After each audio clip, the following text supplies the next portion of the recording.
Good afternoon. Welcome to Fantasy Sports Today here on SportsGrid. I'm Craig Mish as we get ready for week one of the fantasy football season. George and I are going to dive in all of the matchups coming up here on Sunday. Of course, some games already in the books. We'll save that for the recap next week. But George, got some injury news to go over. We're going to bring in Adam Kaplan, our SportsGrid insider as well. Can't wait to get into it. Absolutely. We had our first game of the season, got it over with there. As a Cowboy fan, they lost. I don't know about you, Craig. I'm that guy, though. You always sort of, okay, who had the big night list? It was Jalen Hurts. You start looking, how many leagues am I playing against Hurts? Am I behind the 8 ball already here? Did I have Hurts? Maybe I'm ahead of the game here. That's the first thing I end up doing there. And I don't have Hurts anyway, but I am playing against him in one league. And I'm also playing against A.J. Brown in one league. So that ended up being a good thing, as he pretty much laid an egg last night. Yeah, I definitely think that was the case Thursday night, but we'll get into Thursday night with Adam Kaplan when he joins us here on the show. For now, let's start off with some of the headlines this week. And for those of you who drafted Rams in the draft season, which we were against, maybe, just maybe, there is some light here at the end of the tunnel as Matthew Stafford officially going to start against the Houston Texans at home.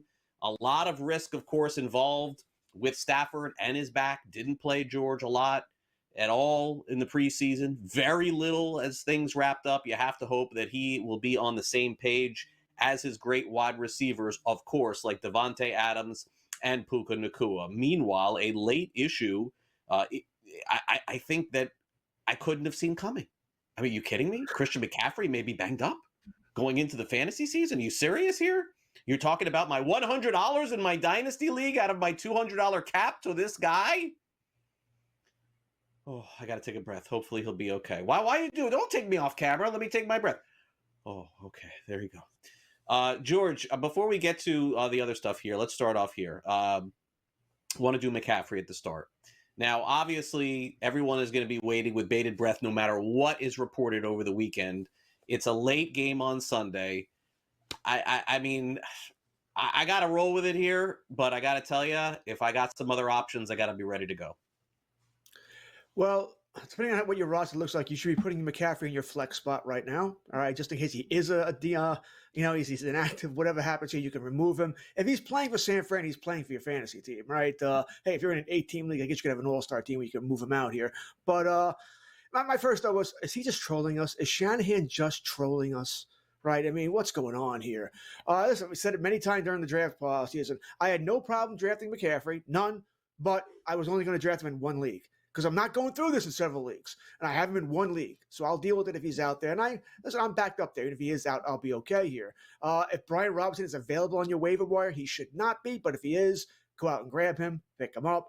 I think he plays. I think he'll be okay, but this is not what I wanted to see. 3 days before opening Sunday. Yeah, definitely not. And of course, monitor it on Sunday morning. Joe Pisapia and Matt Stryker will have you covered there. Also, a couple of other big news and notes as we get toward Sunday.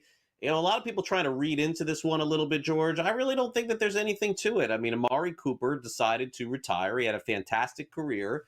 If this was, let's say, I mean, George hates these Hall of Fame conversations, but we love to do it because it just gets him angry. But if this was 10 years ago and these were Amari Cooper's numbers, he'd be a first ballot Hall of Famer. But 10,000 receiving yards, which used to automatically put you in the Hall of Fame, may not anymore. Again, teams play 17 games now during the regular season, but it was a great career for him.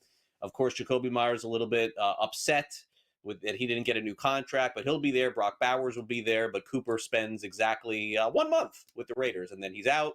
Christian Kirk also hurt, not going to play in the Texans opener, but Kirk I don't think was all that fantasy relevant. He was, Kirk, by the way, George, is probably that guy in your fantasy league right now that if you're just checking out the waiver wire on ESPN, Yahoo, CBS, and you're like, give me the top guy available, I think he's the one in every single league right now is Christian Kirk on the waiver wire. Yeah, these moves shouldn't really hurt your fantasy team for week one. Even if you had Kirk, he wasn't starting for you. Not in a 12-team or less like 14, 16, 18 maybe. But he's a guy who's more of a bye-week filler when injuries happen there, so that shouldn't affect you all that much. The Cooper news was, I guess, somewhat surprising. But remember, No one signed him till a month ago. That pretty much told you all you needed to know. He was not good with Buffalo last year, right? That wasn't very good at all. A bunch of teams have moved on from him now. That should tell you something as well. So it was just it's time. If he's not enjoying football anymore, then move on. And Craig, I say this over and over again. I will never blame a football player for leaving, even if he has something left to give here. Brutal game, right? You want to live quality of life. So if he's moving on, great. But this is much ado about nothing. Cooper wasn't a fantasy player. This is probably good for Jacoby Myers, right? A little bit more targets coming his way. So that might be good news here. More good news for Jacoby Myers, by the way. Christian Gonzalez, the top cornerback for New England, will not play this weekend. Before we get to Sunday's games and bring in Adam Kaplan, let's real quick go through the Thursday night game, the opener, which was looking like the best opener in years at halftime, but that was pretty much the score right there at halftime. The second half was a snoozer, especially for me, who was just waiting after that lightning delay for this thing to come back on. And I just conked out there, George. I was like, all right, enough. I'll just catch the weekend. I didn't miss anything. No scoring in the second half. CeeDee Lamb comes up with a very big fantasy game, but has some big drops at the end of the game, so he gets his 18, 20 points. That's fine. Jalen Hurts with a big game. And I think if we're going to mention one other big fantasy contributor outside of CeeDee Lamb, as you see there, he had 7 catches for 110 yards. I'm throwing off my producer, Sam, here because I see what he's got coming next. It's this guy. Here it is. Javonte Williams. 2 touchdowns for Javonte Williams. Best game. Second best game of his career. I think he had 2 touchdowns in another game where we didn't expect that. I want to say on a Thursday night game where we all wanted to bench him, and then he ended up playing. But at least that's the good news for Dallas. I know you're upset, George, but they didn't play all that bad. I don't know if I'm upset. I'm not happy. It's a game as a Cowboy fan. I thought they should have won. They scored no points in the second half. 0. Not good for anybody. You had Dak. You had, you mentioned CD, 3 drops. And, of course, if it's not a drop, that last pass wouldn't be a drop here. But if you could have made that catch, would have been another huge catch. It's not a good night for CD. He had good fantasy numbers. Ended up having 18-plus points there for you. But it could have been so much better there. But it was a great first half. Right? I feel terrible. If you had the over, Craig, there were 41 points scored at halftime. Then we got a quick field goal. You're 44. Boom. That's it. Quarter and a half, you got nothing. So if you had the over last night, you got to be really beating your head against the wall there. But it was a fun game there. Good start to the NFL season. I said, a Cowboy fan, you couldn't have expected to win last night, but you would have liked to have won. It's a game you could have won if things would have gone better. And we'll see what the Cowboys can do next week against the Giants, a team they always seem to beat. Yeah, definitely so. And of course, that will be a great matchup there without a doubt. Also, one quick note here on the starting running back. Again, I think it goes without saying going into Sunday, we mentioned McCaffrey. If he does not start, if Christian McCaffrey does not start, George, regardless what's being said in practice reports, Brian Robinson, if for some reason this guy is on the waiver wire, I know he's not in a lot of leagues, but maybe a 10-teamer or 12-teamer. Look, I don't think this is the Jordan Mason situation from a year ago, but you've got to be prepared going into Sunday. Absolutely. Listen, I think McCaffrey's going to play. All right. I think this is somewhat of a troll. He's just trying to be, put him on the, we'll put him on the injury report. We'll find out later today when we see what he did in practice today. It could be a veteran move too. Give him a part of a day off here, playing games. Like I said, playing games at the report. But if Robinson's out there, what are you doing? I mean, you got to go out and grab him there. If he's out there in a 10-team league, I'm shocked. 12-team league, I'm surprised. Anything above, okay, I can see him being there, but he should be gone, right? He should be gone. You got to pick him up there, along with a host of other backup running backs, including the other guy you named, Jordan Mason. He has to be picked up as well. Cora, we go on and on here with all the backup running backs that should be on teams. Yeah, and one note also from that Thursday night game, Jaden Blue, who was drafted in a lot of fantasy leagues late for the Dallas Cowboys, inactive. And George, I would say, Rick, real quick on this, a lot of leagues, when you have a player, even if he didn't play, you can't drop him on from this past week on Thursday. But if you have him on your roster, George, fair to say he's the first cut on your team probably going into next week. This guy can't get on the field. There's no reason to own him, right? I might be a little patient. He is coming up to twisting his ankle twice in preseason. That could be why they gave him the extra 10 days rest here. Sanders did fumble, by the way, and that fumble, another reason the Cowboys lost. We'll be back with Adam Kaplan next.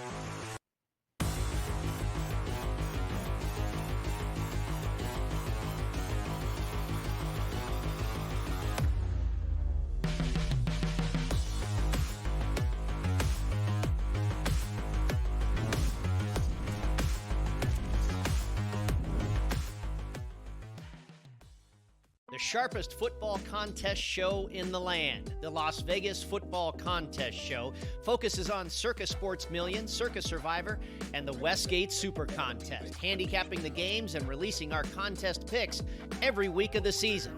With two former Super Contest winners, Brady Cannon and James Salinas, a former NFL player, Mike Pritchard, and over $1 million in contest prize money won combined, the Las Vegas Football Contest Show will have you prepared this season like none other. Matthew Golden, one of my favorite prospects coming out of Texas. He had an incredible game against Arizona last year in the college football playoffs. Just, big touchdown after big touchdown, big moment after big moment. I loved him all year.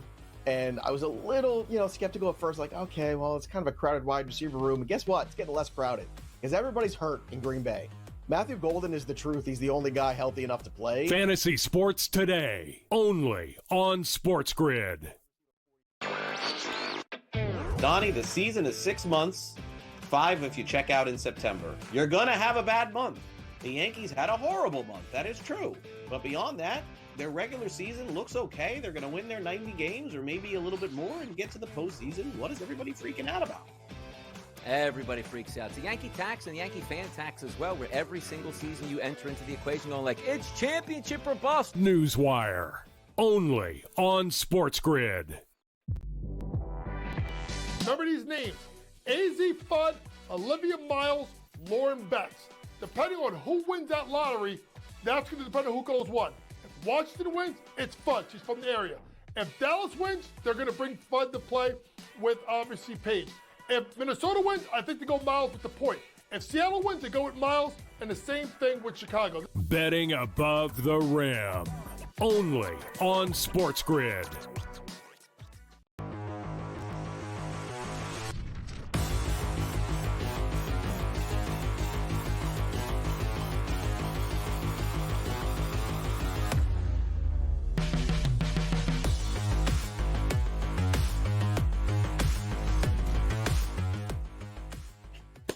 It may be much ado about nothing, but if you remember a year ago at this time, everybody drafted Christian McCaffrey with the #1 overall pick in fantasy football.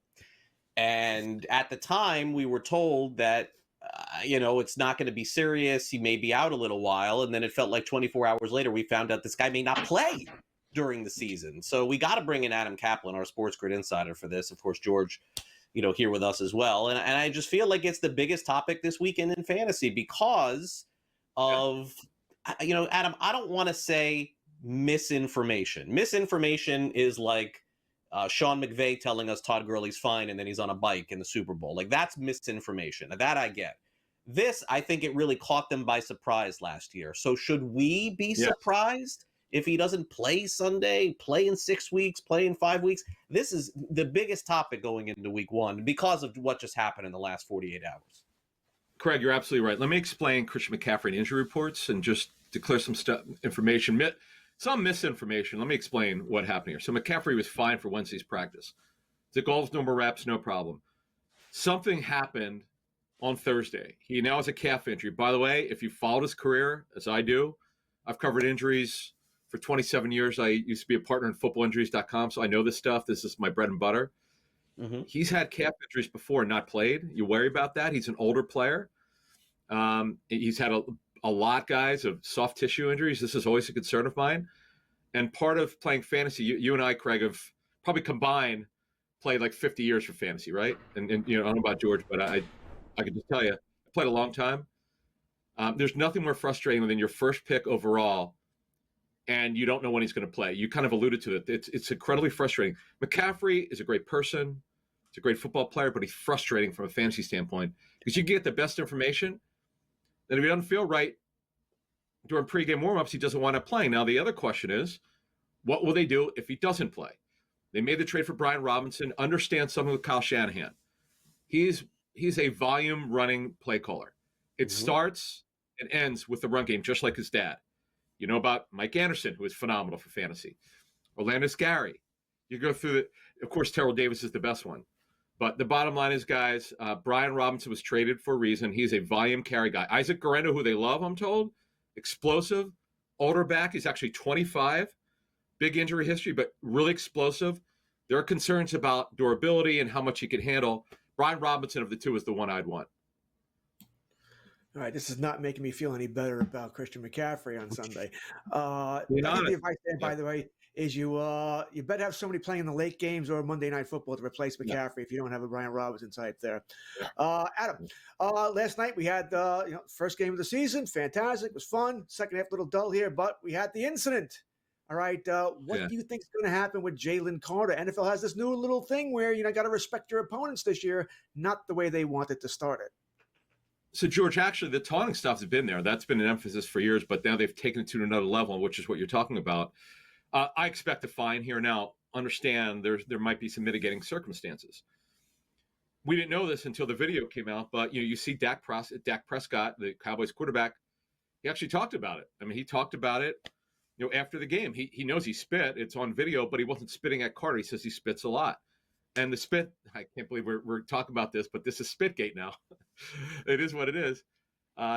When Prescott did it, he claims that, again, I do it all the time. Now, Jalen Carter, who's a young player, was clearly offended by it and spit back, which you cannot do.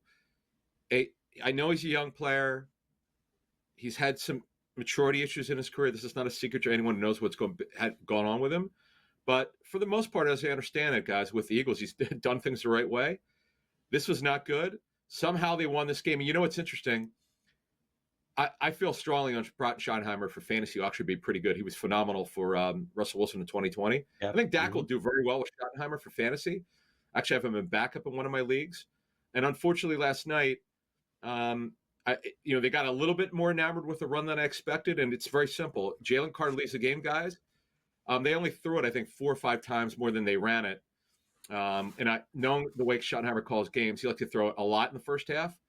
And you mentioned Javonte Williams. Javonte Williams is a guy he was the darling 3 years ago, then has a multi-ligament knee injury and has never been the same. So let's be careful about Javonte Williams.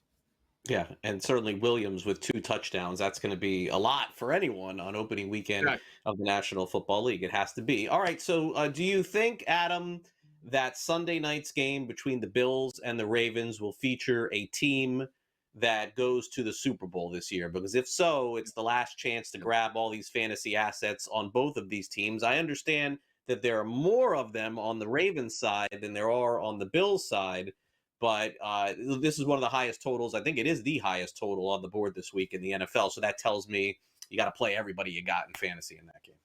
Oh, yeah. We always say play him if you got him. And Mark Andrews, I know he returns there. He's just got to get the job done. Honestly, it's a shame that Isaiah Likely's hurt. Now Andrews gets more targets. Flowers, the Bills they've overachieved at corner. They're just okay there. Christian Benford's been a great story out of Villanova, but you can throw on them. You just got to be patient. Yeah, I kind of love everyone there. And James Cook, I got to admit it, guys, I didn't see the player he's become. The question was because his older brother Dalvin was more physical. Mm-hmm. How good could Cook be? And he's been phenomenal. I mean, if you've got him in a dynasty league, good job by you. But my guy Khalil Shakir, who I talked about in SportsGrid last season, it was one of my sleepers late, did a good job. He's not going to put up massive numbers, but he's a very reliable number 3 fantasy receiver. Adam, got about a minute here. Everyone and their mother loves Ibuka, right? The wide receiver from Tampa Bay. What do you feel about him, and what are you hearing that Godwin might return? Yeah, Godwin's going to be a bit longer. George, here's a couple things with Emeka Ibuka. Right now, he's taking Godwin's slot role, and they love that inside receiver. Baker loves it.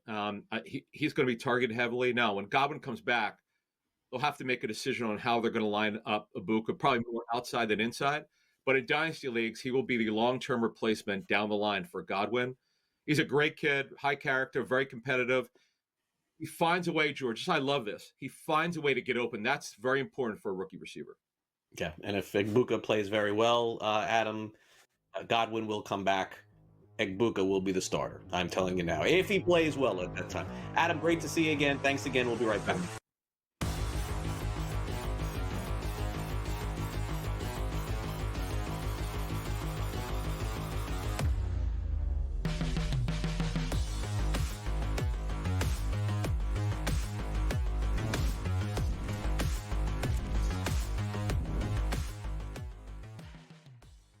the sharpest football contest show in the land. The Las Vegas Football Contest Show focuses on Circa Sports Million, Circa Survivor, and the Westgate Super Contest, handicapping the games and releasing our contest picks every week of the season. With two former Super Contest winners, Brady Cannon and James Salinas, a former NFL player, Mike Pritchard, and over $1 million in contest prize money won combined, the Las Vegas Football Contest Show will have you prepared this season like none other. Matthew Golden, one of my favorite prospects coming out of Texas. He had an incredible game against Arizona last year in the college football playoffs. Just, big touchdown after big touchdown, big moment after big moment. I loved him all year. And I was a little, skeptical at first, like, okay, well, it's kind of a crowded wide receiver room. And guess what? It's getting less crowded because everybody's hurt in Green Bay. Matthew Golden is the truth. He's the only guy healthy enough to play. Fantasy Sports Today, only on SportsGrid. Donnie, the season is 6 months, 5 if you check out in September. You're going to have a bad month. The Yankees had a horrible month. That is true. But beyond that, their regular season looks okay. They're going to win their 90 games or maybe a little bit more and get to the postseason. What is everybody freaking out about? Everybody freaks out. It's the Yankee tax and the Yankee fan tax as well, where every single season you enter into the equation going like, it's championship or bust. Newswire, only on SportsGrid. Remember these names: AZ Fudd, Olivia Miles, Lauren Betts.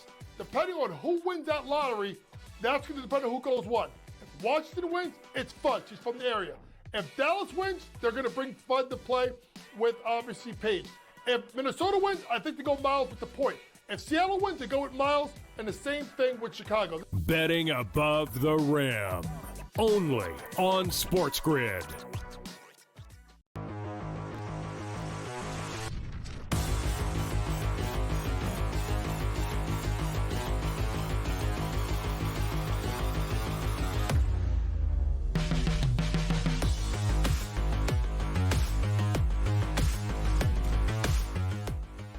Welcome back to Fantasy Sports Today here on SportsGrid. Don't change the channel. Don't hit stop. Don't stream something else because we're going to talk about kickers. I know. It's kickers. It's fantasy sports. Kickers still exist. George, in my league that I'm playing in, one of them, we got rid of kickers this year. So I'm going to have to lean on you a little bit here for which kickers to take. I will tell you this. I get a lot of questions about fantasy going into the season. Let me show you. Sam is going to show us the tier 1 kickers in fantasy football, which I think is sort of ridiculous because, again, this could be completely upside down. The kicker that I recommended in every fantasy league, I know you're waiting for me to say Anders Carlson. I'm not going to do it. It is Jacksonville's kicker, the kid who kicked the 70-yard field goal. Because I am telling you, if they're willing to try that in a preseason game at a 70, I think they may be willing to try it at a 60 or a 65. Give me that guy. Little, right? That's his name? I want that guy in fantasy. Cam Little. You show me the list here, Sam, of all the tier 1 guys. Can you please do that? Cam Little's at the top. He's my number 1 kicker going into the season. You play in a league where you get bonus points for longer kicks. That's the guy you want in fantasy this season. The guy you want in fantasy is Brandon Aubrey, not Cam Little. But I do get your point there. But you want Aubrey mainly because he plays indoors, where Little does not. All right, you always want the indoor kicker if you're going to pick somebody. Now, the question I might ask you, Craig, is what do you prefer most? A league, like we always did, just one kicker? Do you prefer team kicker or no kicker? If you had to choose, you were the commissioner, you could set your league, which one would you like to have? I still am good with kickers in fantasy. Just my league sort of got sick of it. They felt like there's too much luck involved, and I agree. But I would tell you this. I do think there is still some skill, which I'm trying to prove. This will be my last shot, by the way, trying to prove this, because, George, you and I are going to have a little wager, a side wager this season. I'm not going to bet the field, but you are basically willing to tell me that you believe that Brandon Aubrey is going to have more fantasy points than Cam Little at the end of the season, correct? You just basically stated that, correct? Sure. Better offense, indoors. Even money, I'm telling you now that Cam Little is going to have more. That's why. there's another element that's involved here, and it doesn't involve the kickers like, let's say, Jake Elliott. I'm looking at the list here. Harrison Butker, that's another one. Both good kickers, by the way. Is I was not aware of this new rule in the NFL that allowed kickers to have those footballs. You heard that during the broadcast last night for the entire week. So to me, the guys who can kick the very longest field goals, I think, are going to take the biggest shots at kicking field goals this season. So that was part of my thinking on it as well. Well, I would agree. It also depends on coaching. Are they going to? Maybe you missed that field goal. You kick a 65-yarder. You missed that field goal. That ball is now in your own territory. It's going to depend on the coach. One thing that does hurt Aubrey is that Mike McCarthy, the old Cowboys coach, was someone who, hey, give it a shot. Let's see. All right. I don't know if Schottenheimer is going to be that guy. We'll see here. But one thing I am a big believer in is I think Aubrey's setting the record this year. I think someone's going to hit. I don't know about 70. I think that's asking a little bit much. Yeah, I agree. That's where I'm going. Someone's going to set that record. If not, it's coming in the near future. And the fact that you said they can have their own balls, get set them up where they want, it makes me think so even more. I am still that guy, though, unless you're playing in a league with weird kicker points. And there are. I know I talked to a buddy of mine last night who took Aubrey in the 11th round because anything above 50, you get 6 points. There you go. An extra 3, that's nuts. But then, yes, kickers become more valuable. But in your standard league, I'm that guy. I'm taking a kicker in either the last round or the second or the last round, depending on where I took my defense. Yeah. And I'll work from there. I'm not against streaming kickers either. All right, there were 32 of them. You can find one each week that you like in a good matchup and go from there. So I'm never going to spend a high pick on a kicker, which means I won't have Aubrey in very many leagues. I might have Little because he's a guy I do like, and he could fall because, who? Little? What team? And people may not know if they're going to go for the Butkers of the world, the Boswells, the Elliots you mentioned. Yeah, of course. And guys like that. By the way, one thing to keep in mind, Sanders and Tyler Bass, both questionable for this weekend. If you have those two, you got to check their status before game day on Sunday. Yeah. Now, here's how you know you could trust me on kickers. My guy last year was this guy right here, Anders Carlson. This was my kicker going into the season. I'm still holding out hope. The dream is still alive. I've watched this guy. By the way, it was so bad for me last year that I got called out by SportsGrid for not knowing that he got cut. And then a full circle moment, I'm at the game right there between the Dolphins and Jets. And who comes in to kick for the Jets as they win? It was Anders Carlson. We'll be right back with more here on Fantasy Sports Today. No more kicker talk, I promise.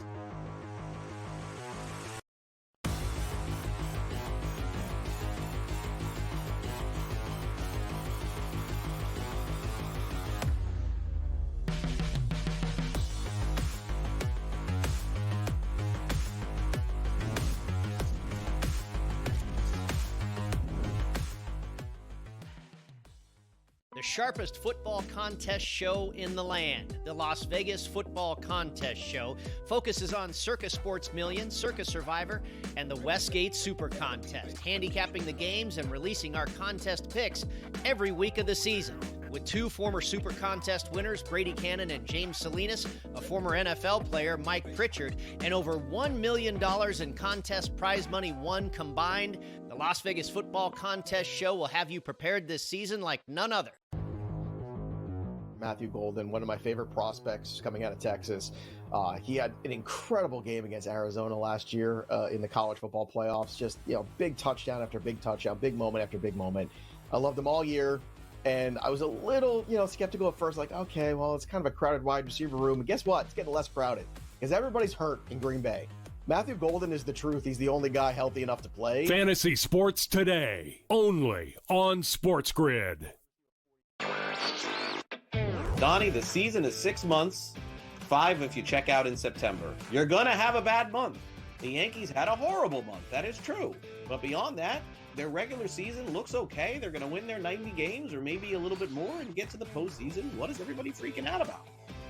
Everybody freaks out. It's the Yankee tax and the Yankee fan tax as well, where every single season you enter into the equation going like, it's championship or bust. Newswire, only on SportsGrid. Remember these names: AZ Fudd, Olivia Miles, Lauren Betts.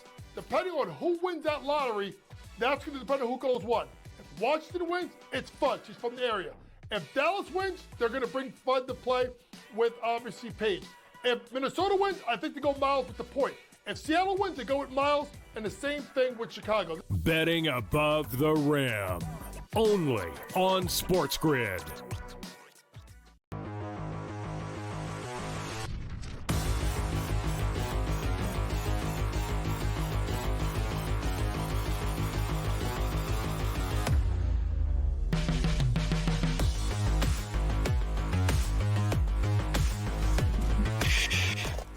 And welcome back to Fantasy Sports Today here on Sports Grid. Craig Mish along with George Kurtz as we start taking a look at the Sunday slate in the National Football League. In fact, some big fantasy games, George, for you and I to review. So let's get right to it.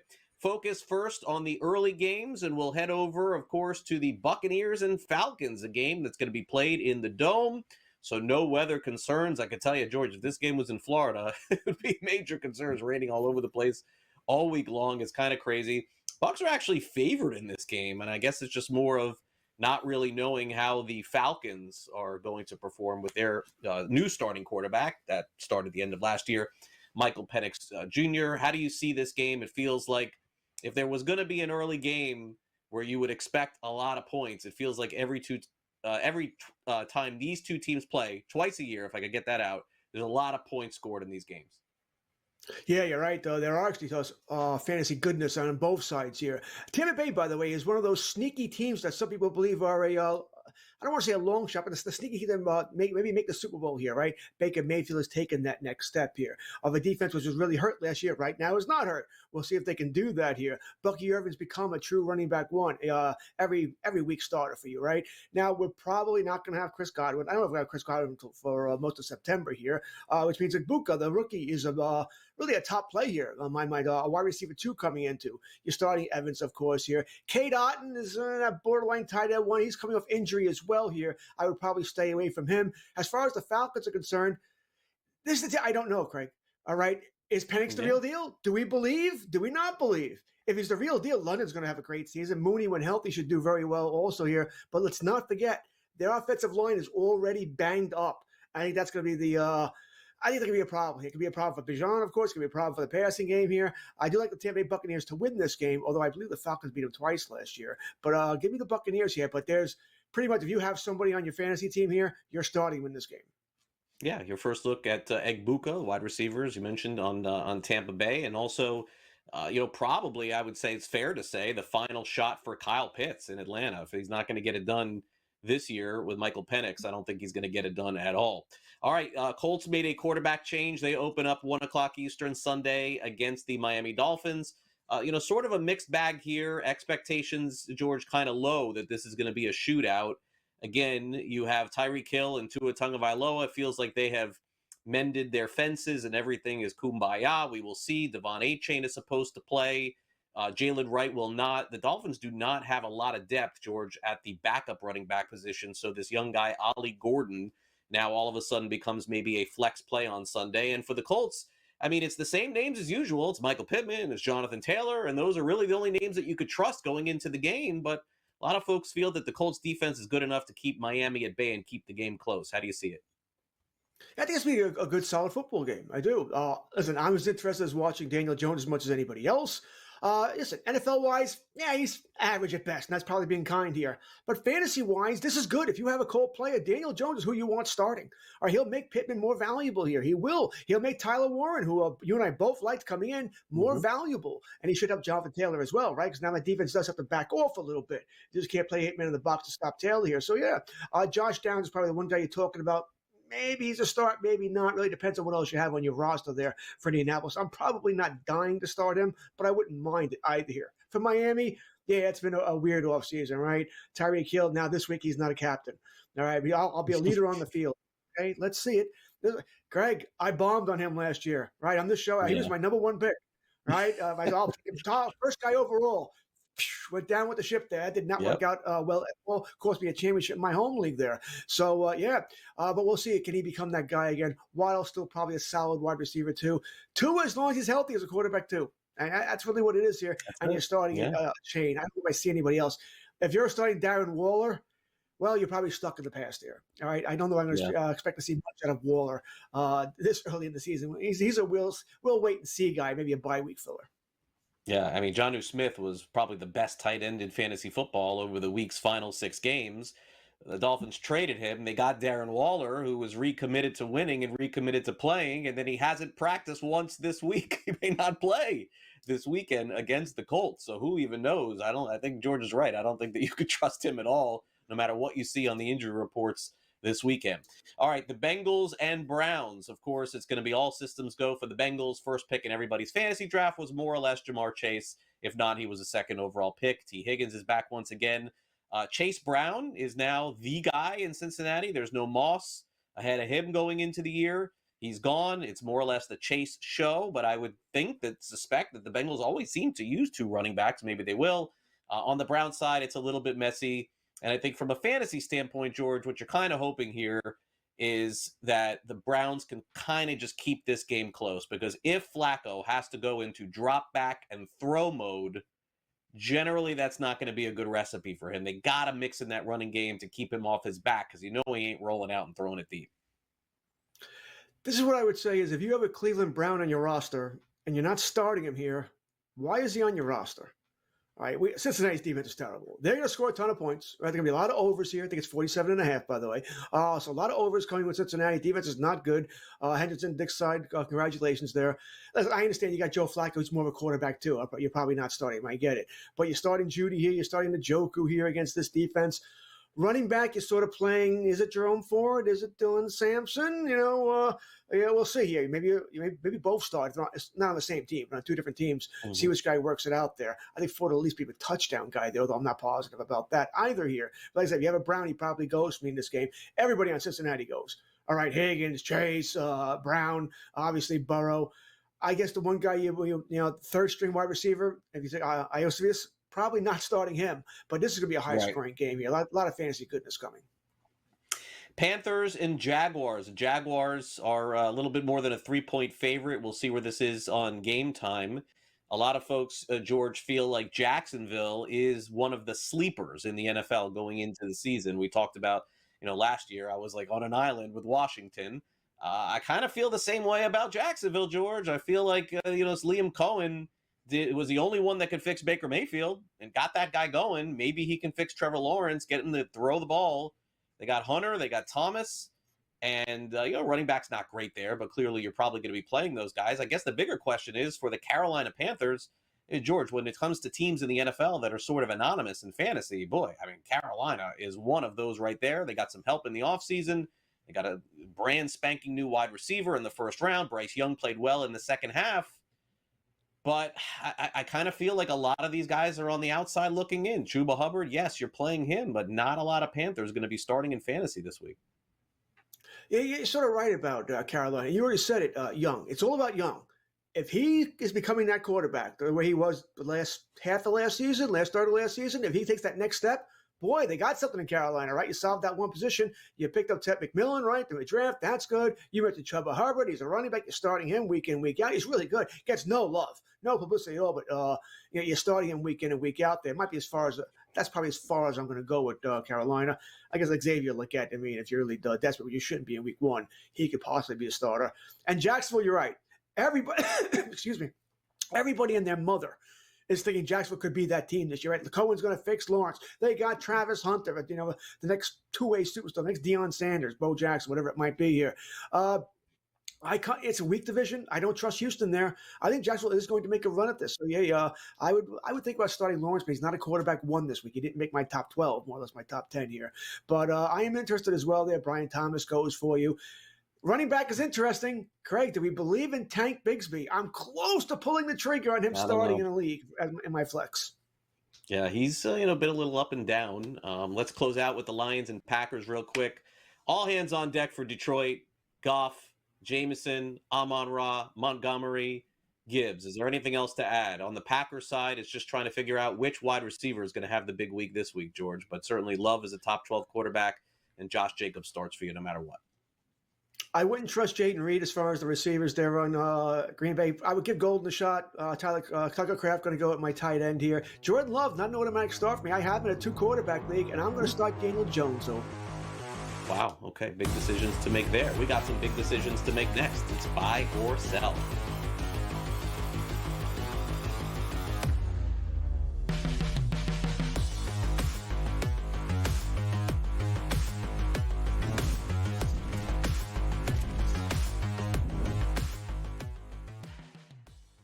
The sharpest football contest show in the land, the Las Vegas Football Contest Show, focuses on Circus Sports Million, Circus Survivor, and the Westgate Super Contest, handicapping the games and releasing our contest picks every week of the season. With two former Super Contest winners, Brady Cannon and James Salinas, a former NFL player, Mike Pritchard, and over $1 million in contest prize money won combined, the Las Vegas Football Contest Show will have you prepared this season like none other. Matthew Golden, one of my favorite prospects coming out of Texas. He had an incredible game against Arizona last year in the college football playoffs. Just, big touchdown after big touchdown, big moment after big moment. I loved him all year. And I was a little, skeptical at first, like, okay, well, it's kind of a crowded wide receiver room. And guess what? It's getting less crowded because everybody's hurt in Green Bay. Matthew Golden is the truth. He's the only guy healthy enough to play. Fantasy Sports Today, only on SportsGrid. Donnie, the season is 6 months, 5 if you check out in September. You're going to have a bad month. The Yankees had a horrible month. That is true. But beyond that, their regular season looks okay. They're going to win their 90 games or maybe a little bit more and get to the postseason. What is everybody freaking out about? Everybody freaks out. It's the Yankee tax and the Yankee fan tax as well, where every single season you enter into the equation going like, it's championship or bust. Newswire, only on SportsGrid. Remember these names: AZ Fudd, Olivia Miles, Lauren Betts. Depending on who wins that lottery, that's going to depend on who goes what. If Washington wins, it's Fudd. She's from the area. If Dallas wins, they're going to bring Fudd to play with, obviously, Paige. If Minnesota wins, I think they go Miles with the point. If Seattle wins, they go with Miles, and the same thing with Chicago. Betting above the rim, only on SportsGrid.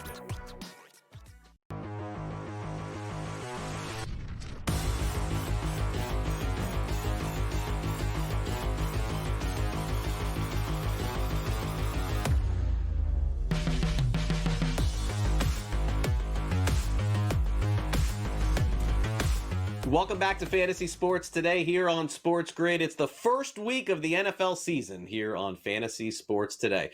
Let's close out the show with a number of questions that are probably being asked by everybody in the fantasy community this week. We're here to answer them. It's called Buy or Sell.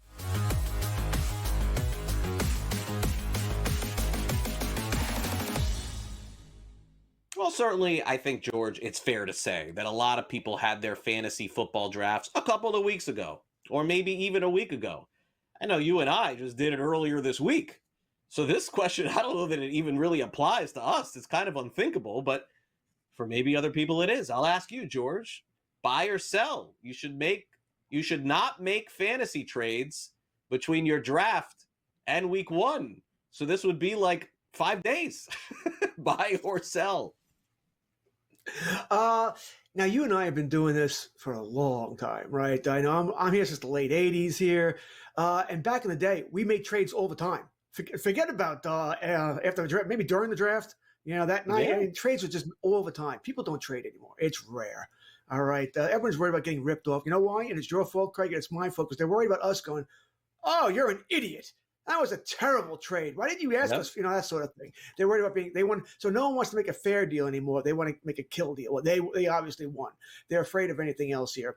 So that's one thing about trades. Should you not make fantasy trades when draft? No, of course you can. Why not? Anybody's tradable. Any time is tradable. If Craig and I were in a draft together and Craig offered me Joe Blow or a top player for Joe Blow, I'll make the deal. I would think it's unadvisable. You might want to let your team see how it looks, but if you get a deal, you're like, I can't, this guy offered me this. Absolutely. Maybe you drafted 5 quarterbacks, and then you did it in order to make a deal here. I'm going to screw everybody over, take quarterbacks. There's no one else there I want. Well, sure, you're looking to deal one of those quarterbacks for another player here. So, of course, you could deal that before week 1. I would say it's unlikely you're going to do it, but I don't think I'm not going to tell you shouldn't do it. No. Yeah, it's a little open-ended. I'll play the other side of this, for the sake of argument, which is a buy for me. Okay, so I'll give you an example. I just had my draft on Labor Day night, which was this past Monday, several days ago. I mean, if I didn't do the draft or I screwed something up or I clicked the wrong button, those are all in play. And George is right. If somebody offers you a ridiculous deal, then yes, go ahead and make that trade. But generally speaking, all of the prep time for whatever prep time you had. All of the thought process, all of the watching of the preseason and the training camps and shows like ours, and then all of a sudden, you're going to trade, RJ Harvey, who you just took, and you were high on him because somebody else. No, I'm going to, I'm going to buy. I mean, just give it a week. I mean, you just drafted your team, unless it's something crazy. And George is right. That's the way that he answered it in terms of sell. If something is, a little wacky, of course you would make that trade. But generally speaking, I think you want to go with the guys that you just took a week ago, 2 weeks ago, 3 weeks ago, whatever it is. Okay, couple of prime matchups Sunday. We've got the Lions and Packers, and we've got the Sunday night game between the Ravens and Bills. George, these are shaping up to be really good games. High totals, by the way, for both these. Lions versus Packers will be a better game than Ravens versus Bills. That's Sunday night matchup. Is this a buy or sell? I don't know. Maybe it will, maybe it won't. These are the two great games. Great games. I mean, come on. Is anybody not looking forward to seeing what Micah Parsons is going to look like in a Green Bay uniform against Detroit? These are likely two of the better teams in the NFC. Maybe the two best teams in the NFC. We'll see. Green Bay maybe got that final piece here. We want to see Aiden Hudson. He comes back from the broken leg last year. We want to see what Dan Campbell looks like without Aaron Glenn, without Johnson, his coordinators, the brain drain there. This is a fantastic game, and it's a game. I don't want, with both of these games, I don't want to say any game in week one is, oh my God, important, but especially with the Raven-Bill game, that's a home field tiebreaker advantage, right? Whoever wins that game, it's a massively important game Sunday night here. Green Bay, Detroit, they'll play each other one more time during the season so they can even things up here. Lions versus Packers will be a better game. I mean, I'll sell this, but I could go either way here. I could go either way, but I think I am looking forward a little bit more to watching the Ravens Bills than Lions Packers, but you're talking a little bit more. Yeah, I think that if this was the matchup in week 9 or 10 of the NFL season, this would be the easiest sell on the board. Because week 1, George, history tells you, I mean, there's going to be some games we think are great and they end up being horrible. That usually doesn't happen once the teams start rolling. But for the sake of this, have to honestly agree with you here. I am going to sell. I got Ravens Bills Sunday night. Even if it's a dud of a game, you still got the MVP favorite to win the MVP. You got the second place guy. I mean, this should be a phenomenal game going into it, and the total tells you it should be a great game as well. So I'm going to sell. I'm looking forward to Ravens versus Bills more than I am Lions versus Packers. And by the way, I'm all for all of the games, watching them at once. This is very hard to do, to watch all the games this week. So I know that I'll be locked into Ravens Bills. It's the only game going on at that time, 8 o'clock. All right, now let's go to the Tampa Bay Buccaneers, who play the Falcons on Sunday and hit on the rookie wide receivers. Ted McMillan, of course, was the first wide receiver taken by the Carolina Panthers. And, of course, you have a lot of other receivers taken. The Bears decided to go into that market as well. Buy or sell, Emeka Egbuka on the Tampa Bay Buccaneers will be the best rookie fantasy wide receiver this season, catching passes from Baker Mayfield, at least at the beginning of the season, alongside Mike Evans. Now, usually, or normally in a betting sense, I would always just say, I'll take the field. Just take the field, right? It wouldn't matter what the question is, I'll take the field. Because anything could happen to Egbuka, right? He could be a bust, he could get hurt. Maybe the Buccaneers offense isn't as good as we thought it was. Maybe Godwin comes back earlier than we think, and that puts his numbers down here. But I got to tell you, Craig, I've got him on a bunch of teams. I don't need him to be the best, but he better not bomb, buddy. He better not bomb. It's going to be a rough season for me. So I'm going to buy this because I have him on so many teams. But like I said, the smart play if you were gambling would be to take the field here. Could easily be Golden in Green Bay here, but I'm going to take the passing offense there in Tampa. Give me, I'll buy this. The reason why I'm buying, it's the best scenario for any receiver in the NFL with the quarterback that they're going to, and as George alluded to, Godwin not being there opens the door for Egbuka to start and not look back. You're telling me that if this guy has a good start, that he's going to take a back seat to Godwin in week 3 or week 4? There's no chance of that happening. So I agree with you there. Coming up next, we will wrap it up as we have the SportsGrid 60 here on SportsGrid. Also, don't forget, Sunday morning, Fantasy Sports Today, coming at you with Joe Pisapia and Matt Stryker ahead of game day. We'll be right back.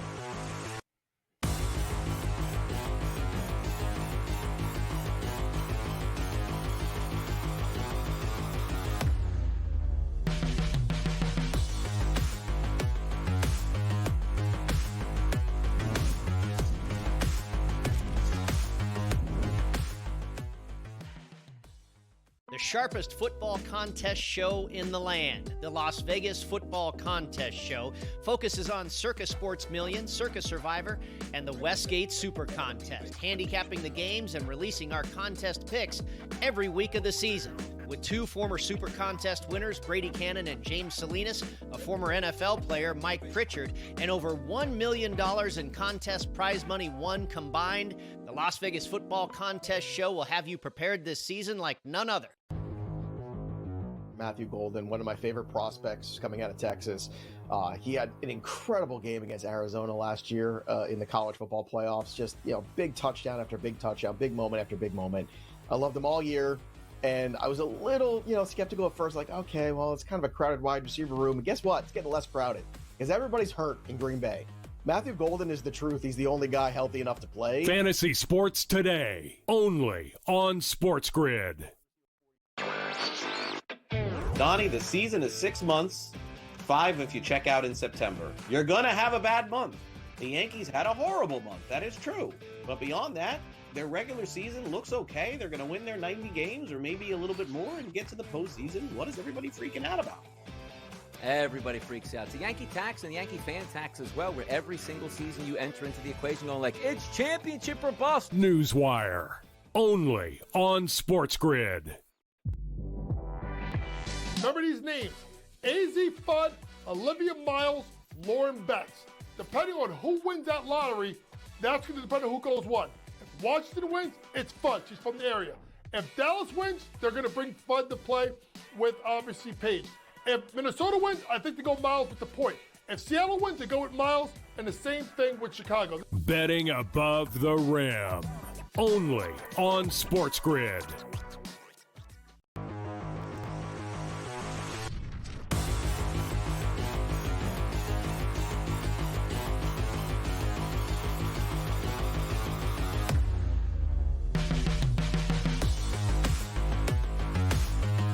Welcome back to Fantasy Sports Today. A lot of folks will be locked in on Sunday to watching us here on SportsGrid, but they'll also be watching all of the NFL games in Week 1. Most people watch their one fun game, the team that they like the most. Sickos, like the rest of us here, are watching all the games. And then there's somewhere in the middle, which is the NFL Red Zone for people like me. So this year, the NFL Red Zone, George, is going to be a little bit different than it has been in the past. For the first time ever, it's not going to be commercial free. In fact, they're going to be airing commercials in a separate box with audio. At the same time, the NFL Red Zone will press on. You'll still be able to watch that, but the audio will be 60-second commercials or less for the first time since the show began in 2009. Of course, ESPN has taken over ownership of the NFL Red Zone. George, I can give you my opinion on this, and I'm going to say it as simple as possible. Generally speaking, George, the NFL doesn't make mistakes. They don't, man. They don't. Like, it's just true. Whatever we complain about, and then it happens, we're like, oh, okay, it was fine. I think the same thing is going to be with the NFL Red Zone. We're all making a big deal about nothing. We're all going to be enjoying the Red Zone on Sunday. That's my take. I mean, you can certainly go on a different rant here about overall the streaming. How, remember when we first started streaming, everybody's cutting cable because we all had Netflix and Prime and everything else, and there were no commercials. Now they all have commercials, right? You got to pay an extra tier to get rid of the commercials. I think Red Zone will do that eventually too. You got commercials now, but eventually you could pay more, and you won't have commercials. It's just another money grab here. Not like the price getting any cheaper for us. So, do I like this? No, of course not. But you're right. We won't get used to it. We're still not going to lose anything. And I got to tell you, Craig, I don't watch Red Zone anymore. The greatest thing about YouTube is that I could put 10,000 TVs in my room and watch all the games, which is what I do. So I don't need Red Zone. It was the greatest invention on the planet when it first came out. When back when it was on DirecTV and you could watch all the scores here. But now I don't need it. I got 6 TVs in my main room. If I need to put out a couple more laptops to watch a few more games on. But don't you have to pay for that? How much does that cost? No, don't you have to? No. Just the one NFL package comes with YouTube TV? Yep. Well, yeah, I don't want to do a commercial for YouTube, but that sounds pretty good. It costs pretty steep. You got to pay for it, bro. It ain't cheap, but okay. I'm not paying for that crap. Yeah, just give me the Red Zone. I just want the touchdowns. I want to watch the Cowboy games. I understand. So for me, I don't care. I don't have a favorite. I live in South Florida. I watch the Dolphins. I just put the Dolphins on and the Red Zone for the rest. If the Dolphins win or they lose, I don't care. It's just the game that's on locally. So I'm good with that. I need to care. All right, let's end the show. with a final discussion. We'll start off with George. He's got a strong opinion on something in the Sports Grid 60.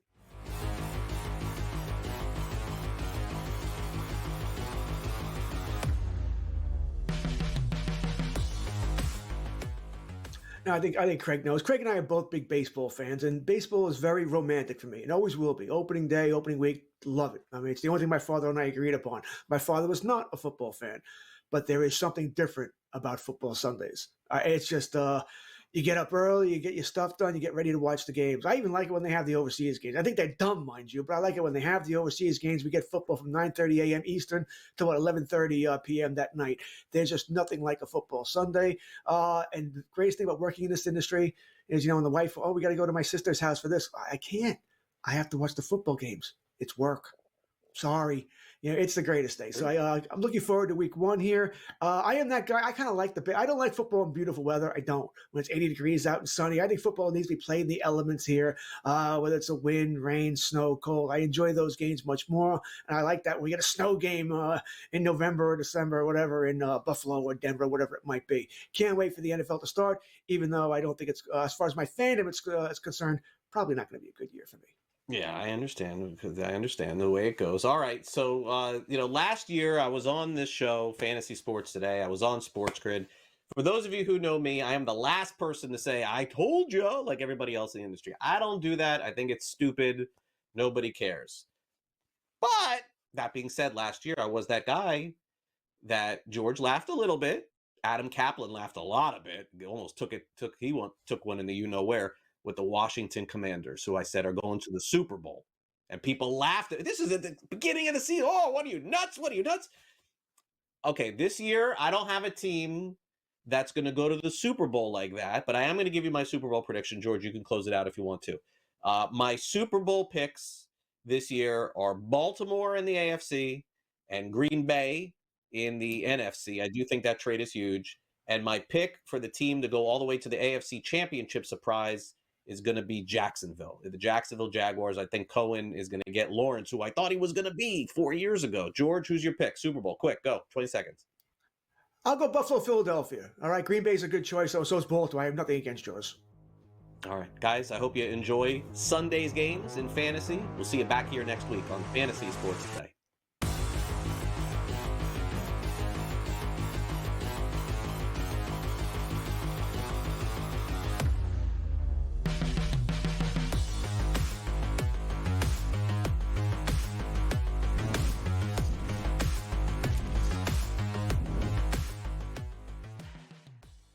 The sharp.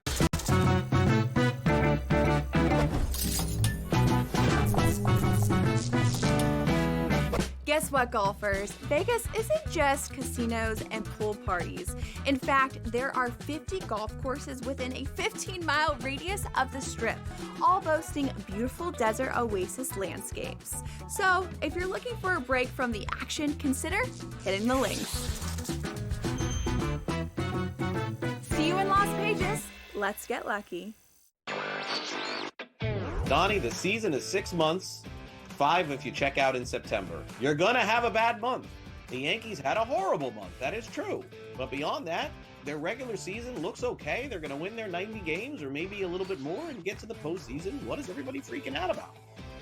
Everybody freaks out. It's the Yankee tax and the Yankee fan tax as well, where every single season you enter into the equation going like, it's championship or bust. Newswire. Only on SportsGrid. Remember these names: AZ Fudd, Olivia Miles, Lauren Betts. Depending on who wins that lottery, that's going to depend on who goes what. If Washington wins, it's Fudd. She's from the area. If Dallas wins, they're going to bring Fudd to play with obviously Paige. If Minnesota wins, I think they go Miles with the point.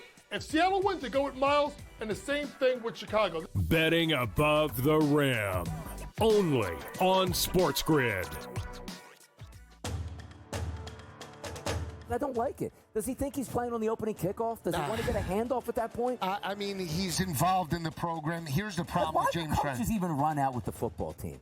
Like, Andy Reid doesn't run out with the Chiefs. Yeah, but it's the NFL. This is college what about kids. High school, college basketball? Do those They're guys like a run out father figure. Well, they used to be like a father figuring. Now the kids are making more than the coach. SportsGrid's College Football Today.